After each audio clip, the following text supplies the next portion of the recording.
Herkese salam, kanalıma xoş gəlmisiniz. Aparıcı Zaur Baxşaliyev sosyal media hesabında qardaşı qızının doğum günündən yepyeni görüntülər paylaşıb. Həmin görüntüləri sizlərə təqdim edirəm.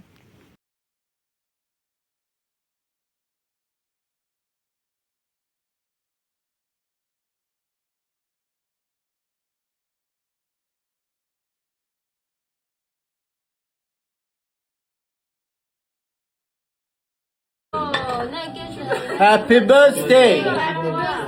Doctor, happy birthday. Dayan, dincel. Atanın tortu da öyle. Dayan, da kalkın tortu da. Sen de yiyeceksin indi ya. Kesin tortunu. Davay tutun hamı dursun bir şekil çekin. Mübarek sen ürəyim. Bizim evimizin ilk nəvəsi Aydanımızın bugün 23 yaş tamam olur. Ay maşın səni mən qucağımda aeroportdan gətirməyim yadımda deyə təzən adam olmuşdu. Ay Allah 23 il necə gəldi keçdi maşallah. Doktor Aydan. Alqışlayaq ürəkdən Doktor Aydan. Təbriklər, təbriklər, təbriklər. Buyurun. Ürək sözünü de təbrik elə də. Təbrik elə, təbrik elə. Tabii ederim. Aha ne güzel. Çok sağ olun. Teşekkür ederim.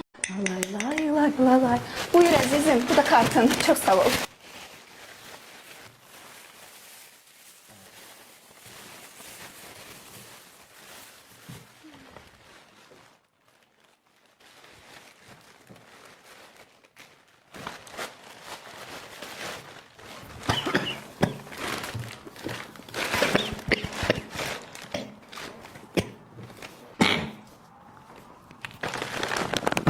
Niye de Günay niye? Niyə Bafuri? Dəlidir. İndi deyirəm, niyə Bafuri kapsulları? Bafuri 4-ü birində yuyucu kapsulları təmizləyir, yumşaldır, ləkələri çıxarır, ətir bəxş edir. Sadəcə bir kapsulla stressiz və tərtəmiz təmizlik. Yapon texnologiyası ilə paltar yumaq artıq zövqə çevriləcək. Sına və özün gör. Bildin indi niyə Bafuri? Belə. Az qala unutmuşdum. Yol üstü bir dənə də maşın götürdüm. Çox mübarək. Dur görüm nə Gülistan. Sana her şey diyeceğim. Her şey. Yakın gel. Gülistan. Nə? Gülistan?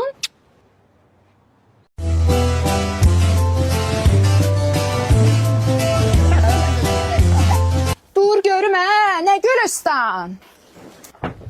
Az Allah hakkı yukarıda gördüm ki Gülistan Aliyeva aylığımızı ödüyor. Aylıq, hansı aylıq? Gence Park City'den ha Gence Park City. İndi mən Gülistan xanıma yığaram, dayan. Ay, nə olub ay Günay? Zavra nəsə olub, nə məsələdir? Gecə səhərə qədər adınızı yuxuda sayıqlayıb. Ay, gəl görüm az, mən də deyirəm nə olubdu. Qanlıya qaralıb. Sağ ol, salam, nətərsən? Yenə nə görmüsən bu gecə yuxuda? Günay qanı yaman qaralıb. Neynəmsən yenə? Heç nəyə Gence Park City'den obyekt götürmüşük. Obyektin pulunu görürəm ki yuxuda sən ödəyirsən. Mən də deyirəm ki az yuxudadan ha Gülistan xanım bizə kömək eləyir. Sağ ol, bilirsən ki mən həmişə sənə kömək eləməyə hazıram. Mən səni çox istəyirəm. Gördün? İndi ödəməni kim eləyəcək? Mən? Deyirəm bəlkə gəlmişkən bir evdə sən götürəsən. Yox, mən elə obyektlərlə maraqlanıram. Gülistan xanım, artıq kommersiya sahələrimizdə satışdadır. Yaşayışın birinci və ikinci mərtəbələri kommersiya sahələridir. Birinci mərtəbədə restoranlar, məişət avadanlıqları mağazaları, coffee shoplar, aptek və bir çox sahələr mövcud olacaq. Çıx qabağıma, axır öz bildiyi elədin də. Nə demək mən? Neyəcəksən? Əvvəl yuxuda görürdün, indi hər gün obyektində görəcəksən.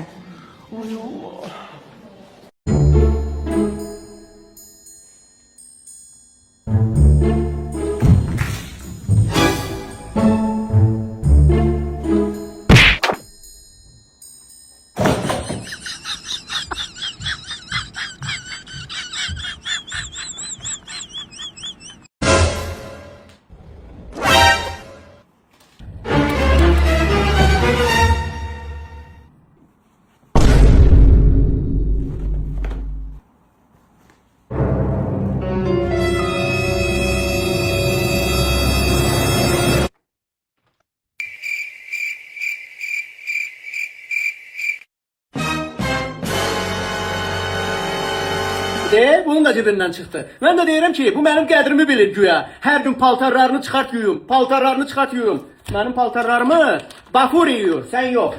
4'ü birində. Həm tərtəmiz edir, həm yumşaldır, həm təravətləndirir, həm də paltar yuyanımızı qoruyur. Sağ olsun Bafuri. Neçə idi? 149? Mənfi də qalxardı.